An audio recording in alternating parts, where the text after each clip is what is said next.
ایک دفعہ کا ذکر ہے کہ ایک سبز گھاس کے میدان میں ٹائٹن نام کا ایک خوبصورت گھوڑا رہتا تھا۔ ٹائٹن ایک مغرور اور مضبوط گھوڑا تھا جس کی چمکدار سیاہ کوٹ اور بہتی ہوئی عیال تھی۔ لیکن اس دن ٹائٹن کو بہت بھوک لگ رہی تھی۔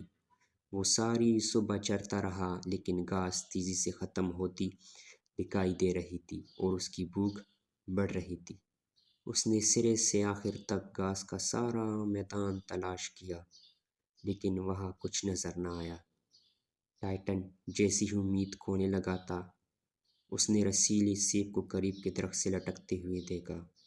اس کی آنکھیں خوشی سے پھیل گئی، لیکن جیسے ہی وہ سیب پکڑنے کے لیے آگے بڑھا، اس نے محسوس کیا کہ سیب اس کی دسترس سے باہر ہے۔ ٹائٹن نے اپنی گردن کو جہاں تک کر سکتا تھا پھیلایا، لیکن اسے کوئی فرق نہیں پڑتا کہ اس نے کتنی ہی کوشش کی، وہ مزیدار دعوت تک نہیں پہنچ سکا۔